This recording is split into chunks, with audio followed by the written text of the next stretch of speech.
Yo creo que es importante saber lo que es educar. Y educar yo creo que es la principal manifestación de nuestras sociedades de optimismo, de amor y de confianza en el ser humano, ¿no? Porque es pensar que las cosas se pueden transformar y que esa persona podemos ayudarle a desarrollar todo un mundo de posibilidades y de capacidades y ponerla en contacto con un conocimiento capaz de mejorar su propia vida y de las demás personas, ¿no? Es parte de un proyecto político donde intentamos construir el futuro, diseñar y construir un determinado tipo de futuro. Un futuro que lo diseñamos sobre el análisis que hacemos de lo que está aconteciendo en el presente, de qué cosas en el pasado condicionaron este presente que estamos viviendo y, por lo tanto, por qué tipo de sociedad del futuro estamos apostando, ¿no? Es siempre un proyecto de diseñar, construir ese futuro. Lógicamente, todo sistema educativo también es el resultado de luchas que hubo antes y que condicionan este presente. Es decir, lo que tenemos en el sistema educativo no nos vino dado, hubo que conquistarlo, y muy seriamente. Porque la educación en principio estaba destinada solo a determinados colectivos, en principio eran hombres, luego ya fue hombres y mujeres, luego ya de todas las razas, de todas las etnias, de todas las creencias, religiones, cada vez más años de escolaridad, ¿no? Porque consideramos que era importante, si queríamos construir una sociedad auténticamente democrática y auténticamente justa. El problema es que cuando analizamos este presente hoy se nos mueven muchas cosas, ¿no? Porque la institución escolar tiene unos orígenes que es importante también ser consciente, ¿no? Pensad que la institución escolar fue una institución clave en la construcción de las naciones, y por eso los estados al principio ponían la escolarización obligatoria. Pero es que era la única forma de construir una ciudadanía que pudiese hasta comunicarse entre sí, porque todos los países hablaban muchos idiomas, tenían formas de contar, pesar y medir diferentes, tenían tradiciones diferentes, etc.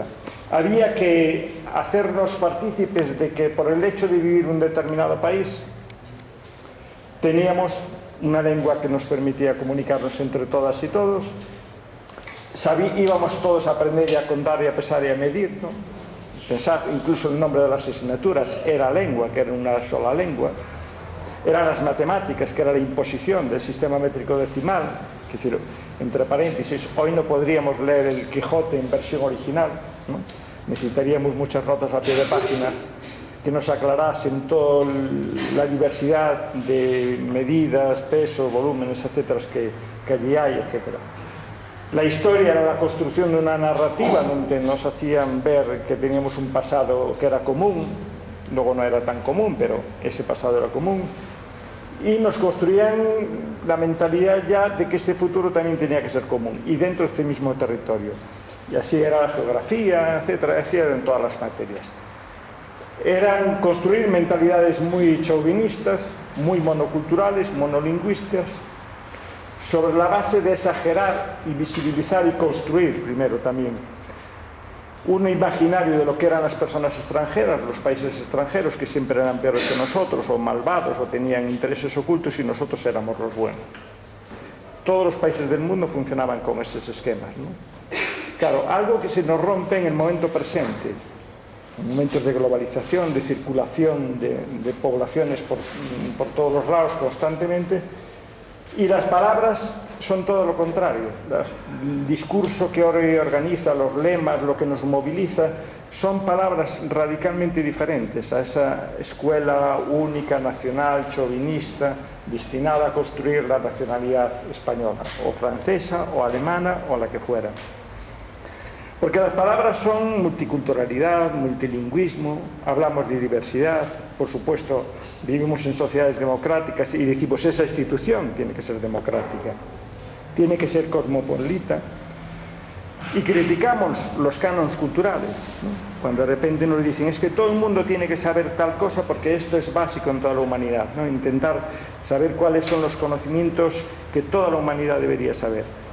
Claro, eso significa que cada vez que se hace público cualquier listado, hay siempre colectivos que dicen, oiga, es que yo no existo para usted y por lo tanto no considera que mi sociedad construyó algo que merece la pena, etcétera, etcétera. Os decía que el sistema educativo es el resultado de luchas que hubo en el pasado entre los diferentes colectivos sociales que se iban organizando en torno a ideales de cómo consideraban que debía ser la sociedad, a conceptos de justicia, y que eso les movilizaba. Y eso es lo que dio origen a un determinado sistema educativo y a la sociedad que tenemos hoy. Pero en este momento pasa exactamente lo mismo. Los diferentes colectivos que hay se están organizando, están organizados, y sobre esa organización defienden sus intereses. Unos son de un tipo y otros son de otros. En el sistema educativo está claro, hoy somos todos muy conscientes, y los que, aunque estén menos metidos en el ambiente de los análisis, hay una serie de conceptos y palabras que está escuchando continuamente. Y estamos oyendo de que hay una reorientación neoliberal, otros dicen conservadora, otros dicen neoconservadora, es lo mismo, en los sistemas educativos. Es decir, el sistema educativo, alguien está forzando, hay toda una serie de instituciones que están forzando que sea de una forma. Hay otras instituciones y sobre todo colectivos sociales que intentan que sea de otra forma. Pero en este momento la sensación que nos da a todo el mundo es que van ganando estas reorientaciones neoliberales y conservadoras, en la medida que son esos grupos los que están ocupando en este momento el gobierno de la mayoría de los países. Y esa reorientación se lleva a cabo a través de toda una tupida red de organizaciones que están muy coordinadas y vertebradas entre sí. Una de ellas es la OCDE, que esa sí os suena. Y la OCDE, uno diría, hombre, pero ¿eso qué tiene que ver con la educación? ¿No? Porque está como más vinculada a las cuestiones económicas. Pero bueno, todos sabemos que la OCDE cada 4 años publica un informe, se llama PISA, y a partir de ahí dice cuáles son los países mejores del mundo y cuáles son los países que tienen los sistemas peores del mundo. Y ahí se monta todo un gran revuelo. Luego, si queréis, podemos concretar incluso qué analiza PISA, porque PISA analiza 3 tonterías y deja las más importantes sin analizar. La Organización Mundial del Comercio, que es la institución mundial que hay destinada a la privatización, a generar mercados, pero para los sectores, para las iniciativas privadas. La otra es una organización así que hace menos ruido, pero que también funciona, que es la ERT, que es una asociación en la que están agrupadas todas las multinacionales que trabajan en Europa. En esa organización, por ejemplo, España tiene 4 representantes, que son los presidentes de Repsol, de Inditex, de Telefónica, y me falta otra organización de ese tipo que no me viene ahora a la cabeza, pero sí es así, ¿no? Y las fundaciones filantrocapitalistas, que eso a lo mejor os suena menos, pero a todo el mundo, y a vosotros por supuesto, estoy convencido que también os suena la fundación de Bill Gates, Bill y Melinda Bill Gates. Luego hay muchas otras, y otras fundaciones que aquí suenan menos, que se llama Teach for America, que a lo mejor aquí os pasa más desapercibido, pero si os digo empieza por educar, la gente que está en el sistema educativo en Madrid sí ya sabe de qué estoy hablando. Es una red que está integrada ahí. Es una fundación muy generosa que promueve y lidera Patricia Botín, y donde están toda una serie de organizaciones ahí metidas de ese tipo, pero que tienen una finalidad, y es también analizar el sistema educativo y mejorarlo. Luego analizaremos qué tipos de medidas toman, etc. Por supuesto, las iglesias y los partidos políticos conservadores. Cada uno dentro de estos intereses intenta reorientar ese sistema educativo de esa manera liberal y neoconservadora. Claro, hablar de neoliberalismo significa ya intentar que el Estado desaparezca. O si no desaparezca, porque es lo que pretenden, que desaparezca, pero no desaparece. Ponerlo exclusivamente al servicio de esos intereses de ese capital mundial que ya no tiene patria ni nada por el estilo. Y significa ayudarles a hacer negocios. Traducido a educación significa contribuir a privatizar los sistemas educativos, que es la palabra que hoy estamos haciendo.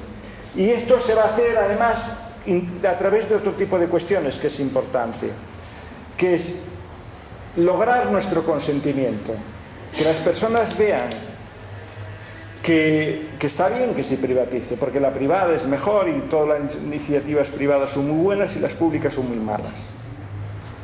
Y para eso, claro, estos grupos que decía antes tienen una tupida red, tan tupida que controlan de todo, intentan controlar de todo.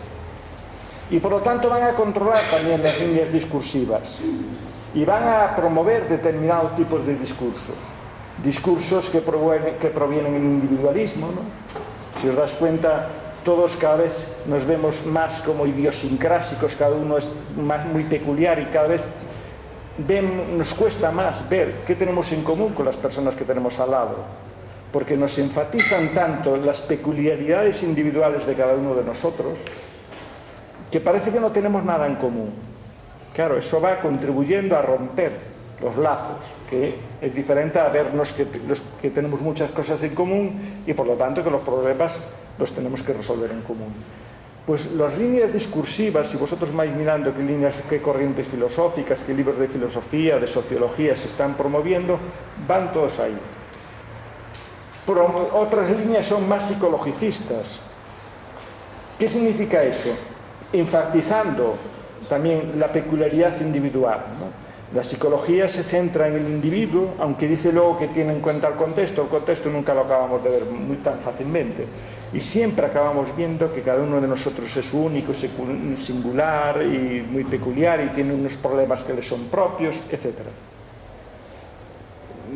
Si tú vas eliminando esas dimensiones más colectivas y más sociales, impides ver cómo todas las personas que conviven y viven en un determinado sitio acaban teniendo los mismos problemas, las mismas características, se mueven por las mismas cosas por el estilo. Otras líneas son las líneas de naturalización, es creer que, y sobre todo ahora con tanta ingeniería genética es muy fácil promover ese tipo de cuestiones, ¿no? Que bueno, que las cosas son naturales, que tenemos un código genético, un genoma, etcétera, que tenemos todo marcado ahí, ¿no? Es un poco un intento que ya empieza a principios del siglo XX, que es intentar buscar cómo las personas tenemos una inteligencia, pero esa inteligencia es heredada, ¿no? Y ahí la humanidad se gastó cantidad de dinero y sigue gastando, y todavía no desapareció por ningún lado el gen de la inteligencia. Pero siguen insistiendo en eso, ¿no? De que las personas en el fondo pues nacemos con una serie de predisposiciones, con lo cual en la medida que tú vienes como programado para algo, pues lo que consigas es fruto tuyo, y los demás, que eso es lo importante, no tenemos la culpa de que consigas algo o también de que no consigas algo. No somos corresponsables de tu futuro, son las líneas innatistas y todo, y eso hay mucho discurso que va en ese sentido. Es decir, lo que se intenta, la filosofía grande de todas estas grandes ideologías, y para los cuales se van a servir mucho del sistema educativo porque es clave para eso, es privatizar todas las responsabilidades sociales. Es decir, nadie somos ya corresponsables de lo que le está pasando a las demás personas. Ellas son las propias responsables de su propia cultura. Porque, ¿cómo se explica últimamente por los gobiernos el que haya estudiantes que tienen problemas en un sistema educativo, por ejemplo? Pues solo con una frase: es que no se esfuerzan. Fijaros lo que eso significa, ¿no? O sea, estamos en una sociedad donde convirtió el esfuerzo en el único motor de algo. Con lo cual, si tú te esfuerzas, consigues lo que te da la gana. Eso te hacen creer. Y si no consigues cosas, es que no te esfuerzas. Pero como el esfuerzo tampoco se puede medir fácilmente, nunca sabes si te estás esforzando lo suficiente. Yo pongo muchas veces, es un ejemplo a mis alumnos, digo, es que a mí esta coartada me viene fenomenal, porque si yo suspendo, os digo, es que no os esforzáis. Y vosotros me decís, no, que yo a tu asignatura le dedico 2 horas a la semana. Y digo, ¿ves? Es poco. Y cuando me diga, le dedico 4 horas a la semana, le diré, es que es poco. Y cuando me diga, le dedico 1 hora al día, le diré, pues es poco. Y cuando me diga, es que le dedico 3 horas al día, tengo otra disculpa. Es, oye, ¿y tú tienes capacidades para esto? porque a lo mejor deberías estar en otro lado. Es decir, son discursos que en todo momento la administración, los poderes públicos quedan ocultos. Las responsabilidades son individuales y por lo tanto todas y todos aprendemos a culpabilizarnos. Aunque digamos que no, en el fondo vamos diciendo, es que claro, yo no me esforcé lo suficiente. Y entonces así vamos, profesorado, alumnado, familias, cada uno viendo que la responsabilidad de que las cosas no le estén yendo bien son exclusivamente personales. Esa es la gran perversidad de este tipo de discursos. Y para eso se hace, por supuesto, atacando a esas grandes redes públicas, o lo que es la filosofía de lo público. ¿Cómo? Pues primero manipulando la estadística, que es muy fácil, ¿no? La estadística, sabéis que etimológicamente es la ciencia del Estado, es estatística, en dos T's. Los números del Estado. El Estado visibilizaba ciertos datos, ciertas variables y por lo tanto definía una realidad. Que es lo que nos suele pasar ahora. Hay una estadística oficial y luego venimos los demás y decimos, sí, sí, pero usted no tomó en cuenta esto, utiliza esta variable, podía utilizar esas otras, etc. Es decir, la estadística te sirve para presentar determinadas realidades y ocultar aquellas otras realidades que no te interesa que sepan, etc. Claro, y eso lo tenemos. Por ejemplo, si yo quisiera hoy saber el fracaso educativo en España por clases sociales, pues no hay ni una sola estadística que nos diga eso, porque el Estado utiliza solo el concepto de hombres y mujeres.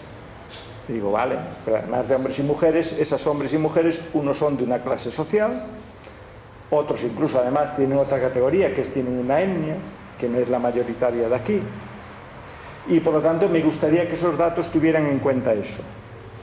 No sea que, tomando en consideración esos datos, esa estadística me levante otro problema de fondo, que de esta forma no monta, porque claro, si son hombres y mujeres somos todos iguales. Es decir, es el discurso de la privatización de las responsabilidades, de la psicologización, de la naturalización, lo que esconde es un implícito que es falso.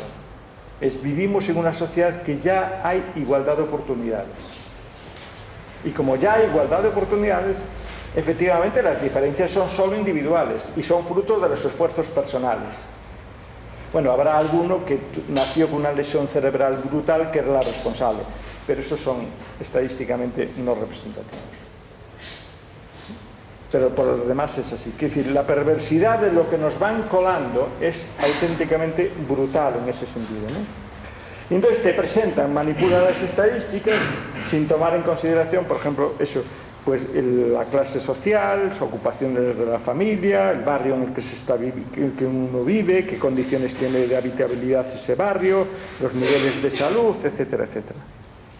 Pero la finalidad de todas esas estadísticas es convencernos de una cosa que están convenciendo muchas veces a la población que accede a una información que está tan manipulada. Y es que las iniciativas privadas son las eficientes y las iniciativas públicas son las malas.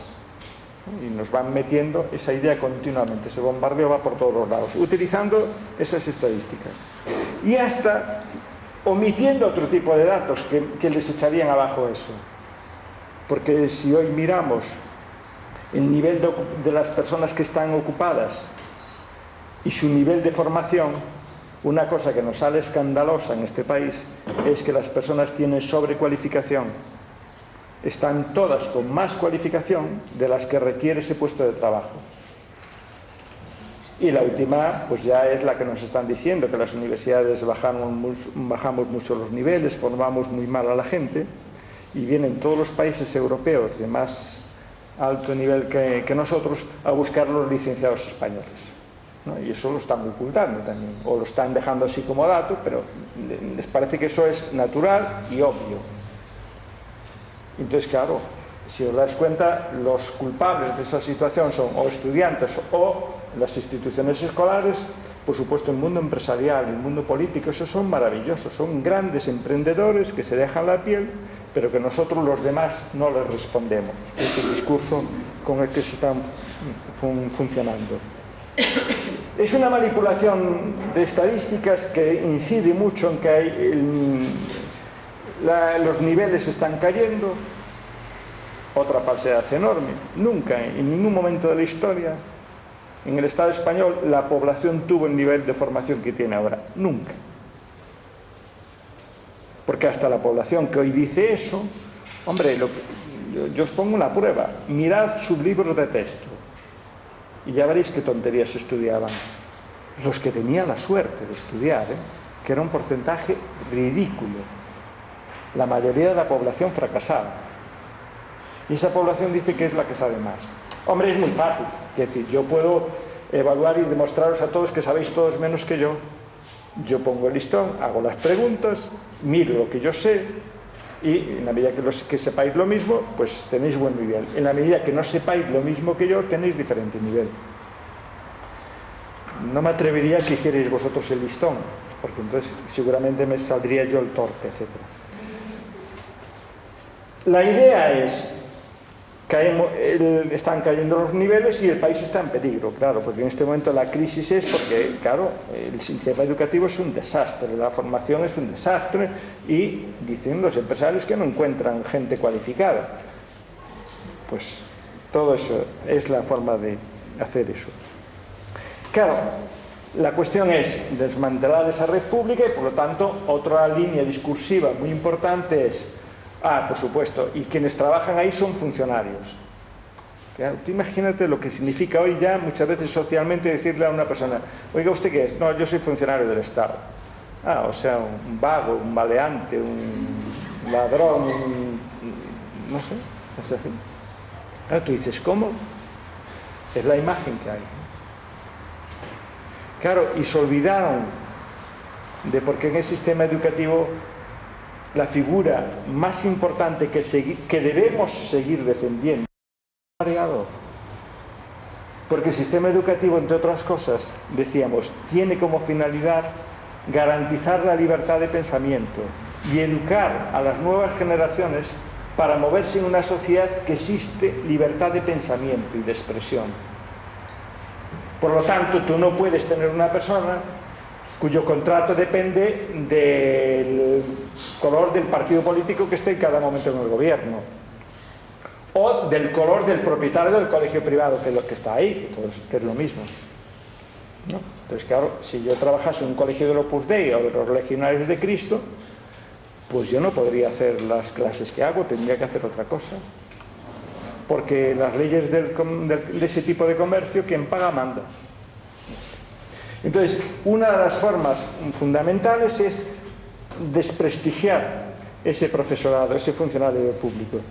Son seres perezosos, funcionarios, que trabajan poco, que no hacen nada, que tienen una cantidad de horas increíbles y además que ganan mucho dinero. Es la imagen que se da y claro que la sociedad va viendo y dice, sí, porque vienen muchas vacaciones, porque confunden el horario que tú estás delante del alumnado con tu horario de trabajo, ¿no? Y claro, los que estamos en universidad nos digan, es que claro, tú como eres catedrático das muy pocas clases. Digo, sí, pocas clases, doy muchas horas de clase. Ahora, lógicamente, mis obligaciones son otras. Y por lo tanto no puedo pasar de un determinado número de horas de clase si es que quieren que yo me dedique también a las otras funciones, ¿no? La investigación, que es lo que nos piden también al profesorado de universidad. Pero la imagen que van lanzando al público es eso, que tienen vacaciones, etc. Entre paréntesis, yo no sé conducir, entonces utilizo mucho los taxis. Y cuando llegas en vacaciones de verano a la facultad y le dices a un taxista, ¿me sube a la facultad? Y dice, pero allí no hay nadie ahora. Y cuando llega y dice, pero hay muchos coches. Y digo, no, es que no hay clases para el alumnado, pero el profesorado solemos estar por allí. Y, por supuesto, si tú atacas a los funcionarios, una forma también de atacar es a los colectivos que defienden a esos funcionarios. Tú dices, oye, soy funcionario o soy de un sindicato. Dices, bueno, por favor, una pandilla de manipuladores que quieren no sé qué prebendas, etcétera, etcétera. Entonces, pues, defender hoy a un sindicato es ir contracorriente, ¿no? Porque los sindicatos son organizaciones que dicen, eso estaba bien en el siglo XVIII o en el siglo XIX, tampoco lo dicen. Tampoco dicen por qué surgieron esos sindicatos y qué finalidad tienen, etcétera. Pero se sacan, eso sí, cada defecto que cometa un sindicato se amplifica a lo bestia, para desprestigiar ese tipo de cuestiones. Porque los sindicatos lo que hacen es proteger esa indolencia docente, etc. Entonces, si os dais cuenta, si tú atacas a ese funcionariado, atacas a los sindicatos, atacas toda cuanta organización colectiva existe, ¿qué única organización te queda? La familia. Y ahí están todos los discursos sobre la familia. La institución más egoísta que tiene el ser humano, ¿no? Porque claro, cuando cada uno de nosotros se comporta como miembro de una familia, solo te interesan los miembros de tu familia. Cuando esa familia, entre comillas, pasa a ser la sociedad, porque militas en una ONG, en un partido político, en un sindicato, tus intereses son los de esa colectividad más amplia que sobrepasa a esa familia. Y entonces se hace al revés, se da el poder a todas las familias, hasta el punto que hay una especie de parentocracia peligrosísima, porque se juega con que todas las familias están muy bien preparadas y muy bien capacitadas, que todas las familias disponen de información y todas esas miembros de esa familia con capacidad para interpretar y analizar y tomar decisiones de una forma objetiva. Claro. ¿Y por qué tuvimos que hacer obligatorio el sistema educativo? Incluso penalizar a aquellas familias que no enviaban a sus hijos y hijas a las escuelas por las razones que fueran. Unos porque querían que les ayudasen a trabajar en el campo, otros porque ya sabían bastante, otros porque querían que ser, no sé, cualquier otra cosa, o otras porque mira, es que ya les viene la regla y pueden quedar embarazadas y por lo tanto que se queden en casa.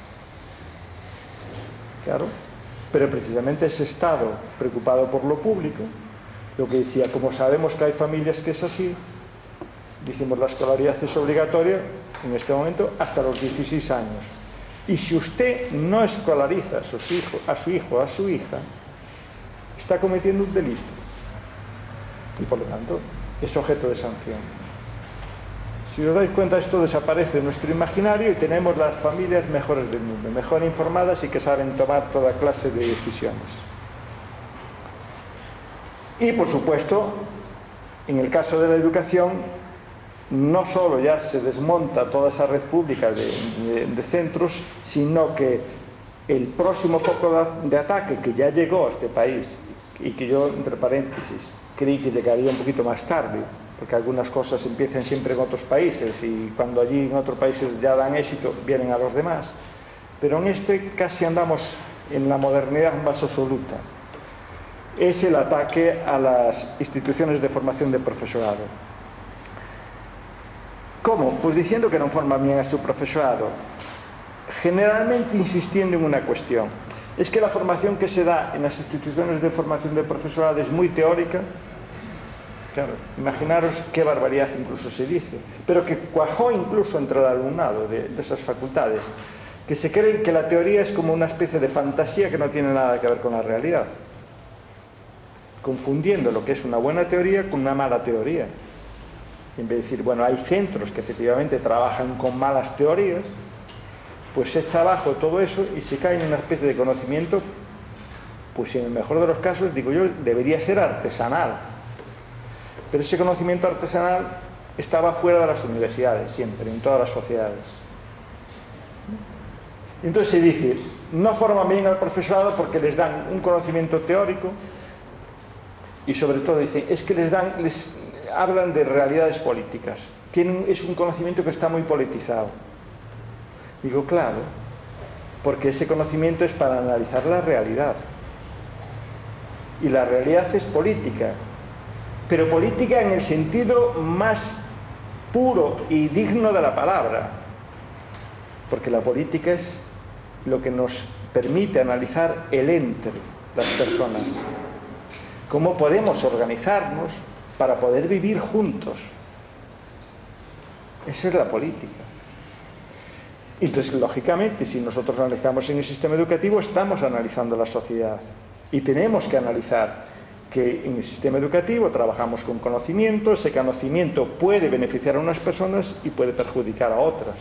Lógicamente tenemos que ver a quién perjudica y modificar ese conocimiento en la medida que esté perjudicando a gente. Claro, la opción es que se encarguen de eso toda una serie de fundaciones privadas.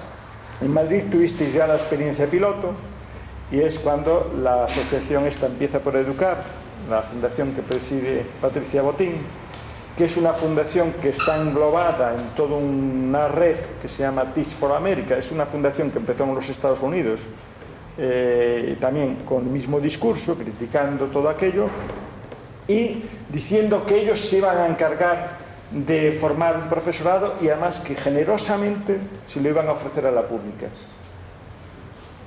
Y aquí efectivamente este año llegaron las primeras promociones a los sistemas públicos y menos mal que el sistema público pues respondió como tenía que responder y le dijeron, mire, nosotros las personas que entran a trabajar al sistema público son funcionarios, o sea, son personas que vienen por concursos públicos y transparentes, no porque alguien nos regala y nos facilita que entre alguien ahí, que no sabemos qué formación tiene, cómo fue formado, ni en qué consiste lo que sabe.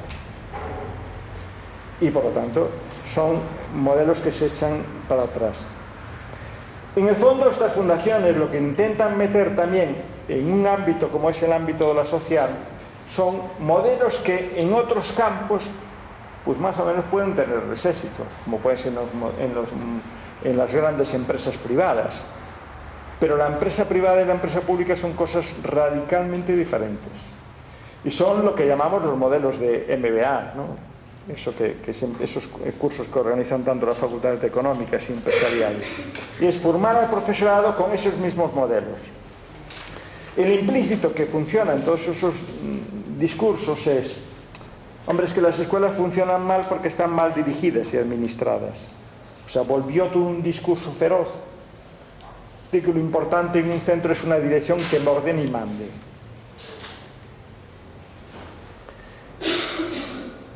Falta esa dirección, dicen, que dirija bien de arriba abajo, y falta también que podamos tener indicadores claros de cuándo un centro funciona bien y cuándo funciona mal.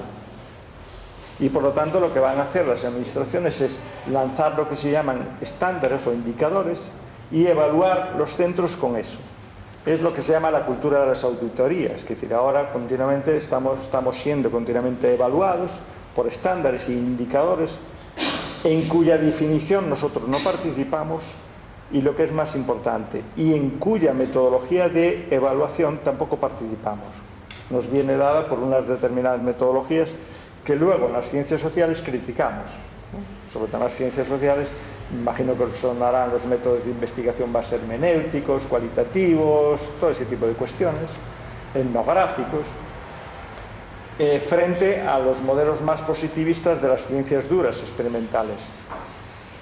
Pues esos son los que ahora nos están metiendo de rondón también con esas evaluaciones. Cuando ya víamos la debilidad de esas metodologías y la necesidad de buscar información más relevante, aunque tuviéramos que prescindir de cierta precisión, que era lo que hacen ese tipo de metodologías, pues ahora nos meten esas otras culturas, etc. Y los fracasos de los estudiantes han debido a eso, a que el centro no está bien gestionado. Claro, pero hay dos dimensiones, hay muchas más dimensiones, pero me interesa subrayar dos dimensiones que son radicalmente diferentes entre el modelo empresarial y el modelo educativo como servicio público. Los directivos de una empresa y los trabajadores y trabajadoras de esa empresa buscan los máximos beneficios para sus propietarios y accionistas. En el sector público es al revés.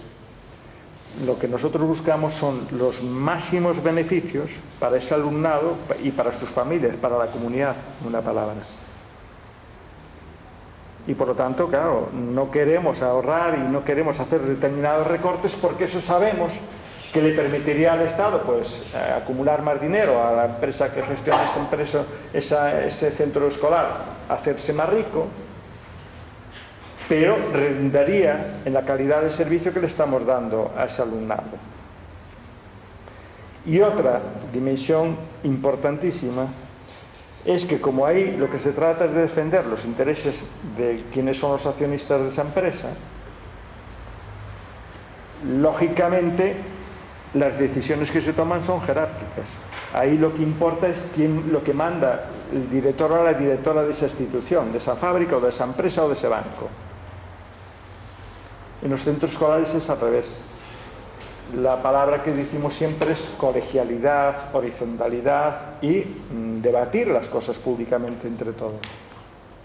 Lo cual no quita que exista una dirección, pero es una dirección democrática y colegiada, que no puede tomar cualquier decisión por el hecho de agradar a la administración, sino que en la medida que tenga en cuenta los intereses de ese alumnado y de esa familia, tiene que pactar y decidir y ponerse de acuerdo con esos sectores de esa sociedad cómo debe gestionarse ese centro y qué medidas hay que tomar y qué hay que realizar, etc. Claro, pero los estados, sobre todo en la medida que esos grupos neoliberales y neoconservadores van ocupando los gobiernos, empiezan a lanzar siempre una serie de medidas. Os las voy a enumerar porque os van a sonar a todas, aunque no estéis muy metidas algunas personas no estéis muy metidas en el sistema educativo, sí os sonará. Primero, facilidades para concertación en los centros. Os decía antes que había una organización que se llamaba la Organización Mundial del Comercio, que se encargaba de forzar a los gobiernos para privatizar aquellas partes del sector público que tenían que podían ser susceptibles de grandes negocios privados. Entonces ahora lo que van a hacer es concertar. Decirle a los centros educativos, no, monte usted el colegio que sea, que nosotros le damos el dinero y le facilitamos que vaya alumnado para ahí. Incluso no solo eso, sino que le podemos dar suelo y le ayudamos y le damos dinero para que construya sus edificaciones. La Comunidad de Madrid es líder en eso, junto con la de Valencia y la de Murcia. Luego, cambiar todo ese discurso político que tiene la educación. Claro, la educación trabajaba con conceptos como solidaridad, justicia, responsabilidad, etc. Y ahora las palabras que se meten son palabras como competencia, excelencia, calidad, etc. E incluso esas palabras que suenan bien, resignificándolas.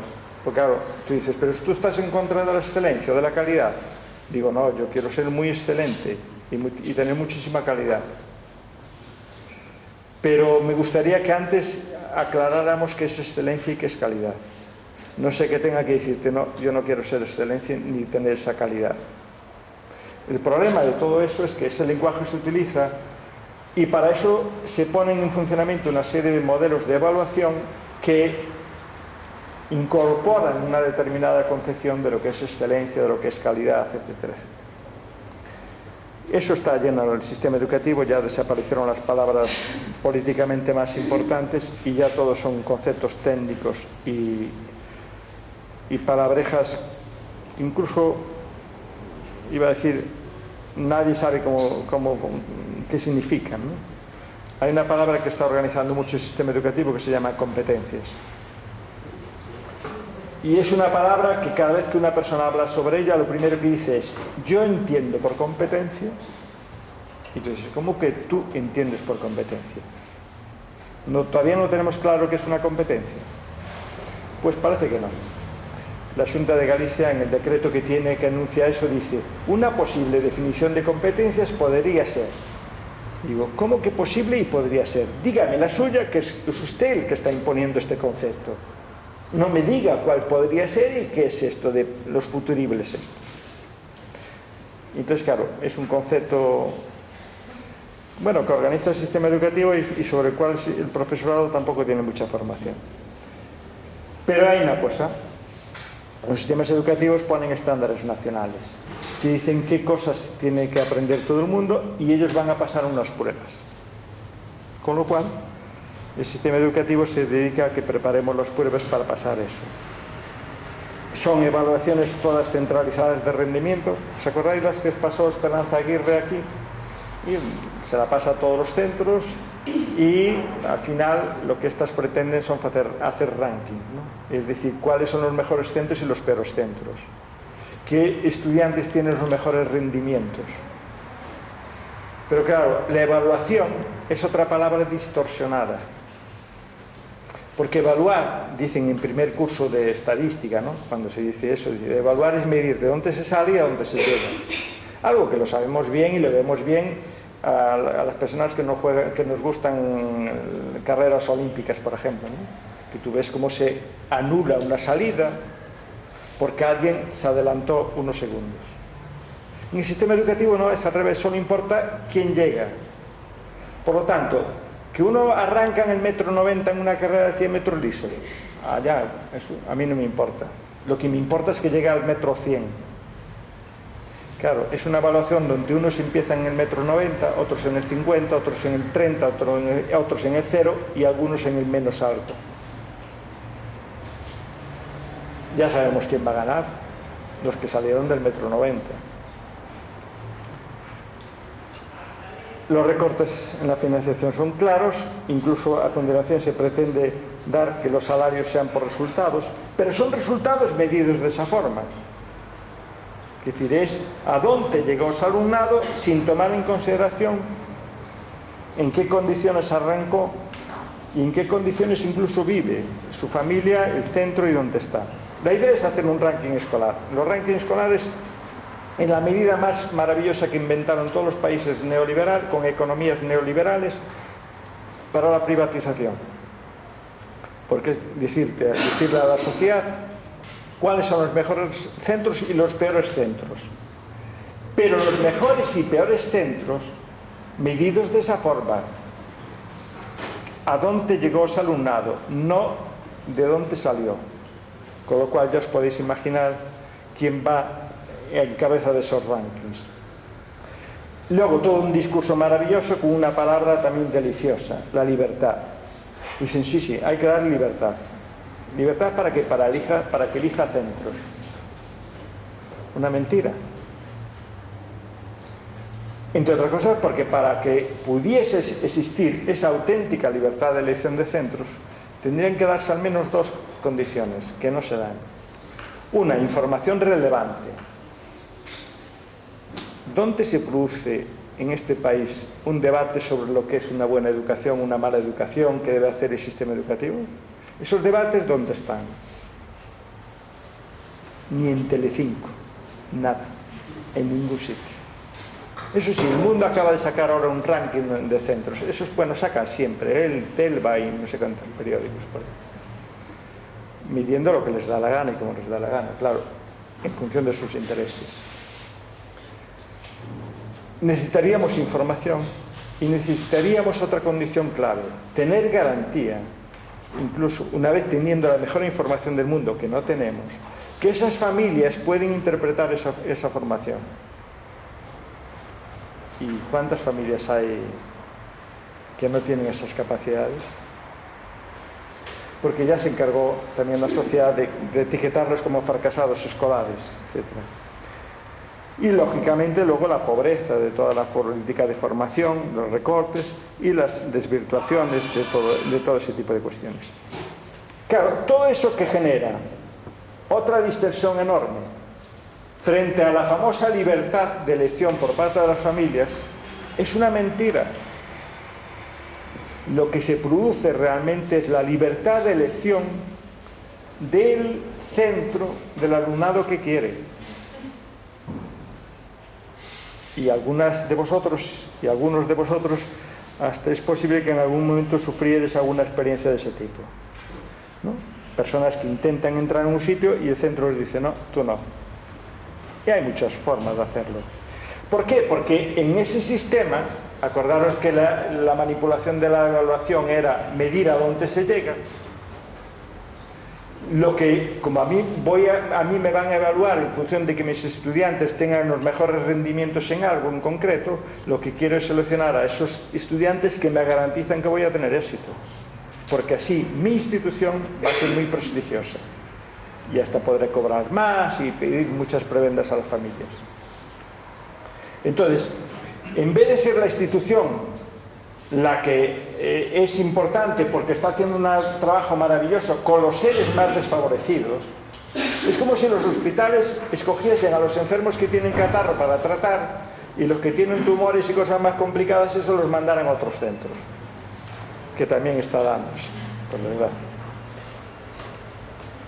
Lógicamente, ¿qué va a pasar? Pues todo un colectivo que nadie va a querer. Y por desgracia, hasta en algunos momentos, hasta tampoco en la pública, les van a poner obstáculos. Personas inmigrantes pobres y grupos sociales desfavorecidos. Estos son el gran obstáculo. Y construir un sistema educativo segregado. Y tenemos ya un sistema segregado, fuertemente segregado, porque hay colegios por sexo, para chicos y chicas, que esta fue una motivación que en principio era muy religiosa, por aquello de que había una iglesia que solo le interesa la sexualidad, y entonces vía que en los centros eso de que estuvieran chicos y chicas juntos pues era una especie de, no sé, pues lugar para promover la concupiscencia y cosas por el estilo, y actividades sexuales desordenadas y cosas por el estilo. Y los implícitos y los discursos que lanzaban era que los chicos se distraían con las chicas. Claro, algunos dicen sí, pero también hay chicos que se distraen con chicos y chicas que se distraen con chicas. Por esa lógica, por lo menos 4 tipos de centros ya tendríamos que ir formando. Pero aquí vuelve otra vez la psicologización discursiva. Ahora les da vergüenza decir eso. Y ahora recurren a la psicología. Es que los chicos y chicas tienen ritmos de desarrollo diferentes. Unos maduran antes, otros maduran después, como si fueran peras y manzanas, como diría la otra. Unos tienen no sé qué capacidades, otros tienen tal. Y decimos, oye, pero el sistema educativo no era un sitio donde nos iban a enseñar también a vivir juntos, personas que somos desiguales. Eso se los olvidó. Entonces quieren homogeneizar todo para tal. Y entonces utilizan este criterio. En el fondo es el otro. La prueba es que los únicos centros que se mantienen así son los vinculados a organizaciones religiosas muy fundamentalistas, ¿no? Opus Dei y Legionarios de Cristo. Otra forma de organización es por clase social. Esta, por desgracia, es la más consolidada. Porque el siglo XX se produce una revolución muy importante, que es la revolución urbana. La población pasó a concentrarse mayoritariamente en las ciudades y en este momento mayoritariamente vivimos en ciudades. ¿Y qué es una ciudad? Bauman lo define, yo creo, tiene una definición que me gusta. La ciudad es un lugar repleto de desconocidos que sospechan unos de otros. Entonces, claro, todos tenemos miedo quién será esta persona y por lo tanto cruzo la acera. Hay, por supuesto, en mi edificio que no venga a vivir, y si puede ser incluso a mi barrio, a otro lado. Entonces, si os das cuenta, vivimos ya en barrios segregados, cada vez más fuertemente segregados, con lo cual hasta dificultamos la tarea de las propias instituciones educativas públicas, que tenían como finalidad que entrasen en ese centro estudiantes de distintos grupos sociales, de distinto género, de distintas creencias religiosas, de distinto todo. Porque se decía, es que así aprendemos a convivir juntos. Y aprendemos a vivir juntos viviendo juntos. Pues ya ves que no. Lógicamente por etnia. Y es otra forma también de discriminación. No tenéis nada más que mirar las cifras de crecimiento de la población extranjera en España. Como lógicamente en los últimos años con la crisis esa cifra bajó, prácticamente el incremento que hubo entre 2010 y 2011 de población de alumnado extranjero es muy pequeña frente a otros años de bonanza donde era mucho mayor. Pero curiosamente este tipo de población no se distribuye en todos los sitios igual. Es un tipo de población ya que las estadísticas oficiales no nos permiten visibilizar claramente. Eso sí, te dicen, hay un 36,4% de América del Sur, más un 4% de América Central, con lo cual tienes un 40,4% de estudiantes latinoamericanos. Otro 29% europeo, otro 23% africanos, etc. Lo interesante de una estadística de ese tipo, acordaros de la estadística, ¿no? Bueno, sería que nos dijera de qué países son. Porque claro, inmigrantes europeos, los británicos son población extranjera y los rumanos son población extranjera. Pero me gustaría que esa diferenciación estuviera. Y por clase social. ¿Por qué? Porque luego hay otra cifra que a mí me parece que es súper injusta, pero que debería ser más injusta si utilizáramos esas otras dimensiones. Y es que tenemos un sistema educativo donde esa población inmigrante no se distribuye por igual, sino que el 81,9% está en los centros públicos, el 14,1% en los centros concertados y el 4,1% en los centros privados. Yo intuyo que ahí es donde están los británicos, los alemanes y los suecos, en ese 4%. En algún centro tengo los datos, además, y sé que es así, o sea, no pensé que fantaseo. Claro, en la Comunidad de Madrid ya es increíble, aquí bajó, es decir, el 75,9% está en la enseñanza pública, pero es que en Madrid lo que hubo fue una destrucción de la red pública y la concertación. Entonces, a medida que generalizaron la concertación, lógicamente hubo centros concertados que les midieron también ese tipo de población, no les queda más remedio que para eso. Bueno, y hay una concertada que también hace negocio y se dedica a ese tipo de centros, ¿no?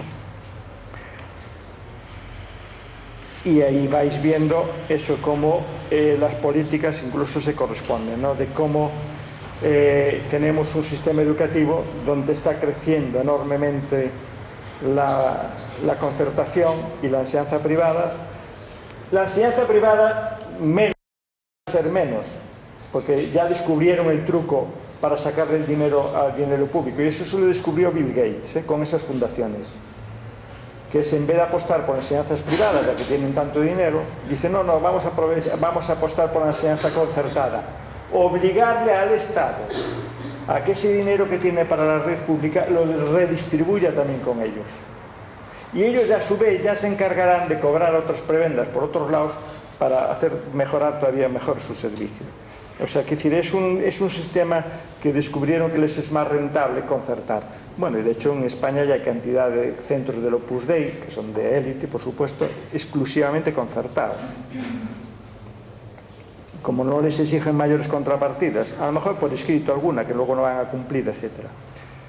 Y a esa población falta por sumarle toda una cantidad de chicos y chicas de etnia gitana que no están contemplados en esas estadísticas, pero que están ahí.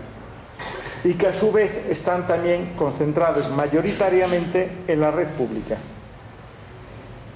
Mirad en los colegios esos que llevan uniforme, algún gitano, alguna gitana con uniforme. Es un alumnado que a su vez tiene muchísimos problemas, y es uno de los elementos en los cuales nos están llamando la atención continuamente. La ECRI es una organización europea, dependiente del Consejo de Europa, que se dedica a analizar las cuestiones de discriminación. El informe del año 2011, el año pasado, se lo dedicó a España. Y en esa dedicación a España le llama la atención, y os pongo la frase textual, por aquello de que me puedan pensar que estoy exagerando. Dicen, los problemas de la educación incluyen la distribución desigual de alumnos inmigrantes y gitanos y la existencia de escuelas gueto. Dice textualmente ese informe. Sigue diciendo, en otro apartado, la ECRI ha recibido informes constantes de la existencia de escuelas gueto de niños inmigrantes o gitanos en algunas partes del país y de prácticas discriminatorias en el proceso de admisión que permiten a los colegios concertados seleccionar a los alumnos. Lo que ya sabemos, pero también fuera se dieron cuenta. Luego lanzan una serie de recomendaciones. y tienen dos recomendaciones que el Estado todavía no se enteró de ellas. Recomendación 65. Textualmente, dice: la ECRI recomienda encarecidamente, no recomienda, sino encarecidamente, que las autoridades españoles revisen el método de admisión de los alumnos en los centros públicos y privados concertados y tomen otras medidas que puedan ser necesarias para garantizar una distribución equitativa de los alumnos españoles, inmigrantes, gitanos, en los diferentes centros escolares. Otra recomendación, la 72, es: la ECRI recomienda encarecidamente que la contribución positiva de la población gitana a la historia y la cultura española debería ser elemento obligatorio del plan de estudios para todos los alumnos de España. Este componente debería figurar también en el programa de formación del profesorado. Todos pasasteis por el sistema educativo español, con lo cual me imagino que sabéis algo de la contribución positiva de la población gitana a la historia y a la cultura. Cero. No solo no sabemos, sino que estamos plagados de prejuicios que nos hacen creer que sabemos, que es lo peor, porque si no sabes nada, aún tienes aquella curiosidad de que voy a intentar saber algo. El problema es que nos convencieron que sabíamos. Prejuicios, falsas expectativas, estereotipos, etcétera, etcétera. Con lo cual, en España, yo creo que teníamos que hablar de dos cosas: escuelas por un lado y clubes por otros. ¿Qué es un club? Un club es una agrupación que defiende intereses privados. Nos interesa algo, un colectivo de personas, y formamos un club. Y en ese club solo entran las personas a las que les preocupa o les interesa este tipo de cuestiones.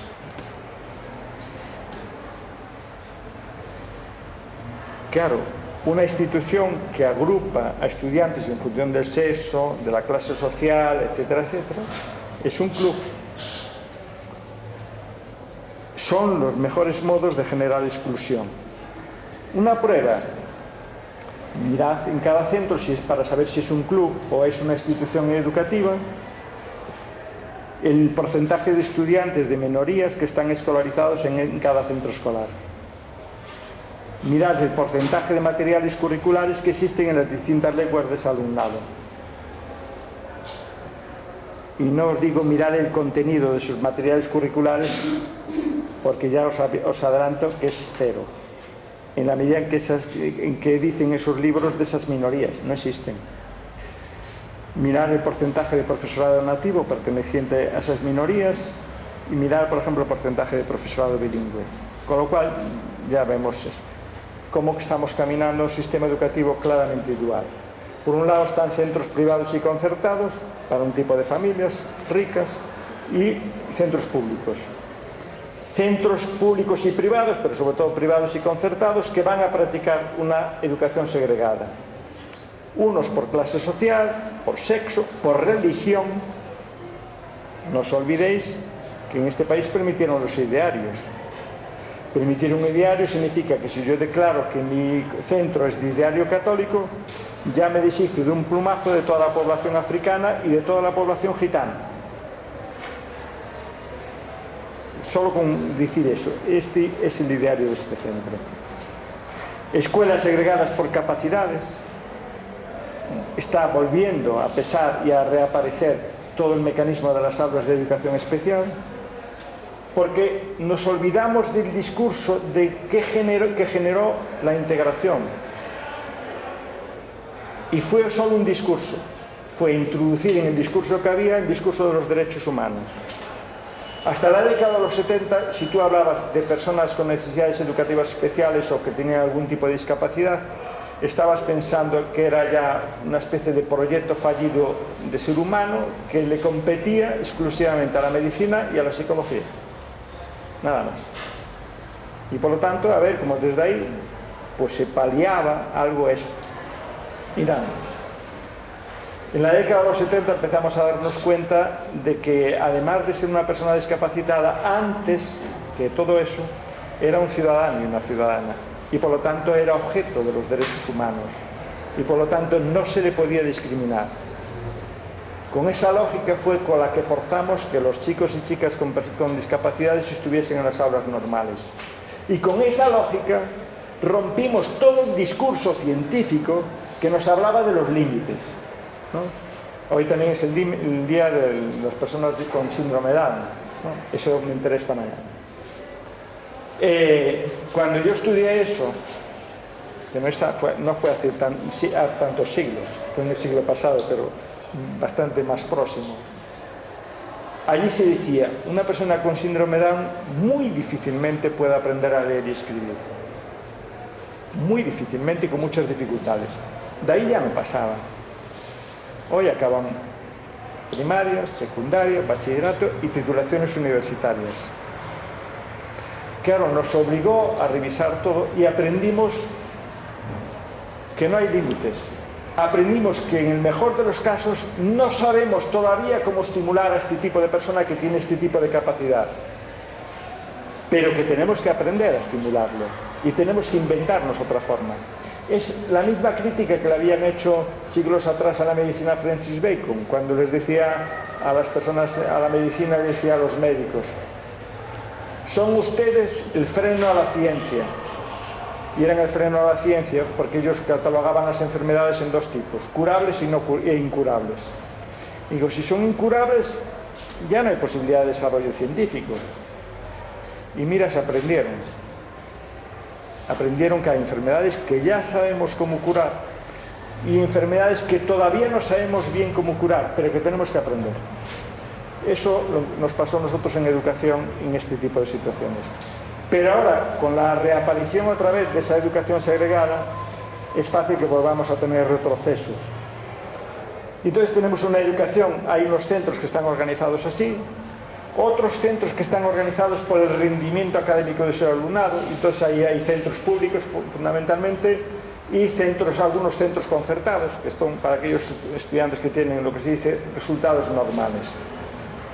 Pero ahora hay una tercera red de educación segregada que son para esos que llamamos estudiantes de élite, ¿no? Los colegios que se llaman de excelencia, colegios bilingües, que es una forma disimulada de decir lo mismo, o ramas bilingües, porque hay centros donde encima la discriminación está dentro. Tienen un centro que es un aula que es de aula normal y la otra es bilingüe, con lo cual dices, aquí están los listos y aquí están los torpes, pero es igual. Pero lo disimulamos con el lenguaje y le llamamos de otra forma.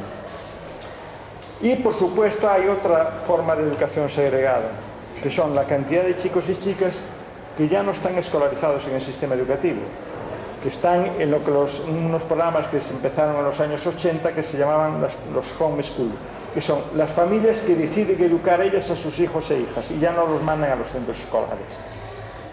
Este que empezó siendo un movimiento ultraconservador y sobre todo vinculado a los grupos ultras religiosos, que asustaban a las familias diciéndole, si manda a su hijo o a su hija a un centro escolar, va a entrar en contacto con el mundo de la droga, con la prostitución, con el sexo, bueno, todo el mundo de los vicios. Entonces, ¿por qué no lo educas tú en tu casa, que ahora ya tenéis un nivel cultural que os permite educarlos? Y tenemos otra cosa, la red. Vamos a través de internet crear una red para comunicarnos en nosotros y apoyarnos. Eso empezó por esos grupos y ahora están también los grupos anarquistas, que es lo mismo, como no creen en las instituciones, pues tienen ese tipo de cuestiones y en España hay redes ya por todos los tipos, en todas las ciudades. Me parece que es una realidad que las administraciones públicas están tapando, aunque ya cuentan hasta con sentencias a su favor, porque descubrieron que la Constitución española dicen que la educación es obligatoria, no la escolarización. Y juegan con ese concepto políticamente. Con lo cual, hay una viñeta que define muy bien Francesco Tonucci, que analiza cuál es el cambio en la escuela española en los últimos 40 años. En los primeros, hace 40 años, claro, no había población inmigrante, había, eso sí, población gitana, pero ya ni se le consideraba. Y entonces, bueno, pues ya veis quién está en primero de la clase y quién está al último. 40 años después varía que el último pasó a ser de Córdoba. ¿Eso qué nos dice? Y con eso quiero acabar con esto. Se nos olvidó abrir el debate sobre la educación. Nos metieron con tanto concepto tecnocrático, tanta palabrería, que se nos olvidó el debate de para qué son los sistemas educativos. Y la función de los sistemas educativos era en una sociedad que está luchando contra la discriminación, contra las injusticias. Y descubrimos que el sistema educativo era un instrumento maravilloso y básico para caminar y construir una sociedad en la que reinase la igualdad de oportunidades. Era un elemento básico para ayudar en esa filosofía. Y por supuesto era el instrumento básico para formar una ciudadanía solidaria y democrática. Ciudadanía, es decir, personas que son sujetos activos de esa sociedad, que deciden cómo quieren que sea esa sociedad y participan en esa sociedad. No lo que quieren hoy los sistemas educativos neoliberales y conservadores, que es convertirnos en trabajadores y trabajadoras y subsidiariamente consumidores y consumidoras, y reducir esas dimensiones cívicas. Y fue por eso por la que hubo tantas luchas sociales que se nos olvidaron. Y es que el siglo XX estuvo plagado de luchas muy fuertes de colectivos sociales que quisieron hacer una educación antirracista. Y yo subrayo el prefijo anti. No me gusta una educación no racista y no sexista. A mí no me gustan esas palabras, porque eso es lo que nos lleva fácilmente a creer que son los otros los que son racistas y los que son sexistas, porque yo no lo soy. Antirracista significa asumir que todos somos racistas, sexistas, clasistas, homófobos, si fuimos educados en algún país, en algún sistema educativo del planeta Tierra. Si es en otro lado, no lo sé. Pero en el planeta Tierra todos los sistemas eran así. Por lo tanto, todos salimos así. Y dejar de serlo requiere un esfuerzo intelectual enorme, porque significa someter a análisis hasta nuestros automatismos, aquellos actos de los que no somos muy conscientes, y que las chicas saben muy bien de los chicos cuando somos sexistas, y me imagino que las personas extranjeras saben de nosotros cuando nos interrelacionamos con ellos, igual que los chicos y chicas saben de las personas adultas cuando los notan nuestro desprecio y nuestra superioridad al mirarlos y hablar con ellos, etc. Claro, esos eran frutos de luchas sociales. Y fuimos construyendo y forzando el sistema educativo diciendo hay que preocuparse de la cuestión de la raza, del sexo. Tenemos que hacer una educación anticlasista, no homofóbica, inclusiva, laica, no atea, que esto es otra de las confusiones que intentan lanzar incluso los grupos religiosos. Dicen, es que ustedes practican una educación atea. Dicen, no. Laica es prescindir de las cuestiones religiosas. Y si las dejamos fuera, el ateísmo es convencerse o estar convencidos de que las religiones es una manipulación y luchar contra las religiones. Lo que defendemos es una escuela laica, que es que prescinde de los temas que nos separan y los deja para la iniciativa privada y para fuera de la institución educativa. Y una educación integral. Porque todo esto lo hacemos así porque sabemos que nuestra sociedad está llena de discriminaciones, y las discriminaciones se manifiestan en los corpus legales, en los corpus científicos. Nuestro conocimiento está plagado de sexismo, de racismo, de clasismo, de colonialismo, etc. Porque era el instrumento de la conquista. De manifestaciones en nuestra vida social. Todos sabemos que hay determinados colectivos a los que les cuesta mucho encontrar trabajo, etc. En las legislaciones económicas hay unas discriminaciones psicológicas, que es cuando ya hasta el propio discriminado lo asume y lo introyecta y por lo tanto limita sus expectativas porque ya le convencieron de que los problemas están en él y sus limitaciones son responsabilidad exclusivamente de él. Entonces, todo proceso de manipulación pasa siempre por convencer al manipulado de que estamos haciendo lo justo y que la culpa no es nuestra, sino que es exclusivamente de él. Y por supuesto religiosa. El problema, y me niego a no poneros otra cosa que tenía aquí puesta, es que todo esto no basta solamente con la entrada y presencia de estas gentes en las aulas, porque yo creo que ahí está uno de los grandes problemas. tú puedes tener a la gente junta dentro de un aula y seguir practicando la discriminación. La gran discriminación se está produciendo con la cultura escolar. En la medida en que la cultura escolar nos permite ver esa realidad integral y nos permite tomar en consideración eso. Lleváis muchos años en el sistema educativo. Mirad qué es lo que podéis hablar y decir sobre la columna que está en rojo y sobre lo que está en azul o en negro. Y claro, el sistema educativo todavía es un sistema donde la cultura y de lo que se habla es del mundo masculino. Alguien dice, hombre, hubo muchos avances en el mundo femenino. Digo, cuidado, porque en el mundo femenino estamos disimulando muchas veces. Hubo avances, pero no tantos, cuidado, o por lo menos no en el grado que deberían ser, como para que nos bajáramos la guardia ahí, ni mucho menos. Porque ¿cómo se mide la mayoría de las veces la discriminación de un texto? Andamos contando palabras a ver si hay el mismo número de hombres y mujeres, si hombres y mujeres tienen las mismas profesiones y cosas por el estilo, ¿no? Mira,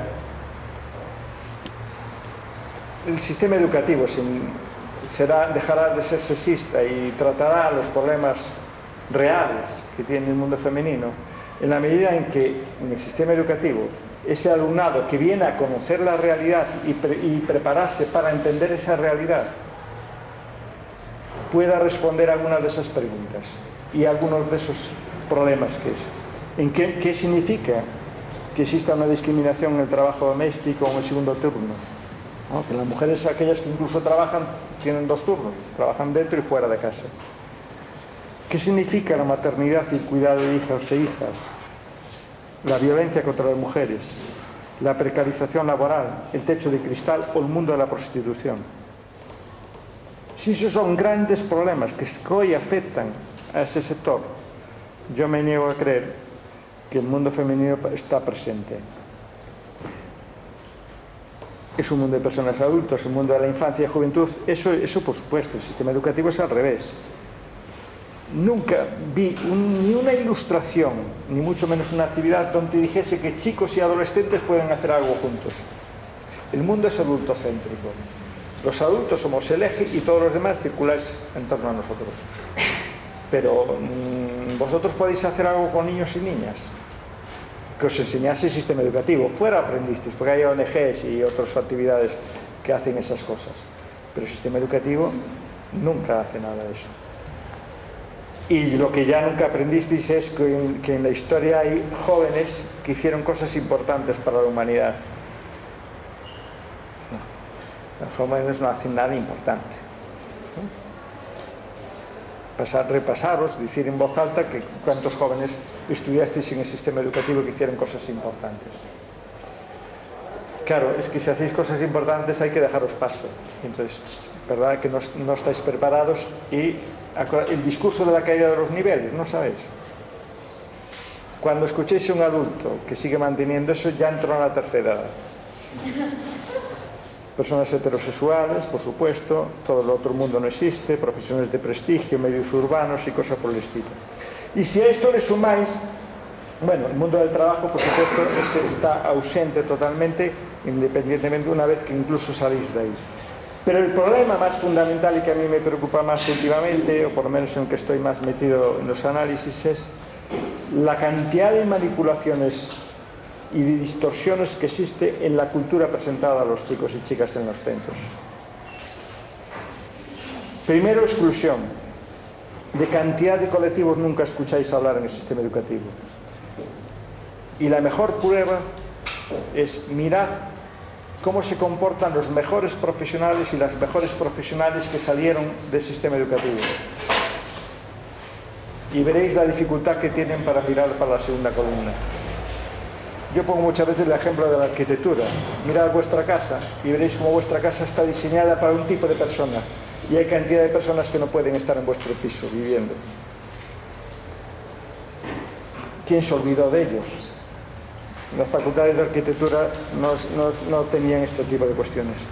Desconexiones, tergiversaciones, explicaciones psicológicas, paternalismos, el mundo de la infantilización.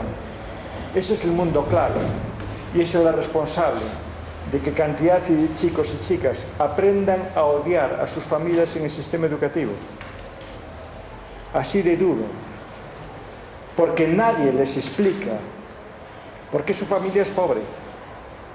¿Por qué su madre o su padre no le pueden comprar lo mismo que le compran otros padres y madres a otros compañeros de su clase? Nadie le explica eso. Y si nadie le explica eso, él busca explicaciones. Porque una vez que sale de ese Walt Disney, que puede ser un centro de educación infantil o un centro de primaria, entra en la realidad. Y en esa realidad él busca explicaciones. Y las explicaciones que encuentra oficiales, pues será que su familia fueron unos vagos cuando eran estudiantes y que no se esforzaron y por lo tanto a partir de ese momento se avergüenzan de ellos. Y estoy convencido que en vuestra memoria encontrasteis casos así. El sistema educativo tiene que ayudarle a las nuevas generaciones a explicarles cómo es su mundo y sobre todo cómo son sus familias y por qué sus familias son así. Es muy duro, pero es la única manera de desculpabilizar y de que esos chicos y chicas no culpen a sus familias de fracasos sociales de los que no tienen la culpa. Y eso está en las explicaciones de ese sistema educativo que pretende entretener y educar para un mundo de fantasía que no existe. Y la otra estrategia muy importante es el presentismo.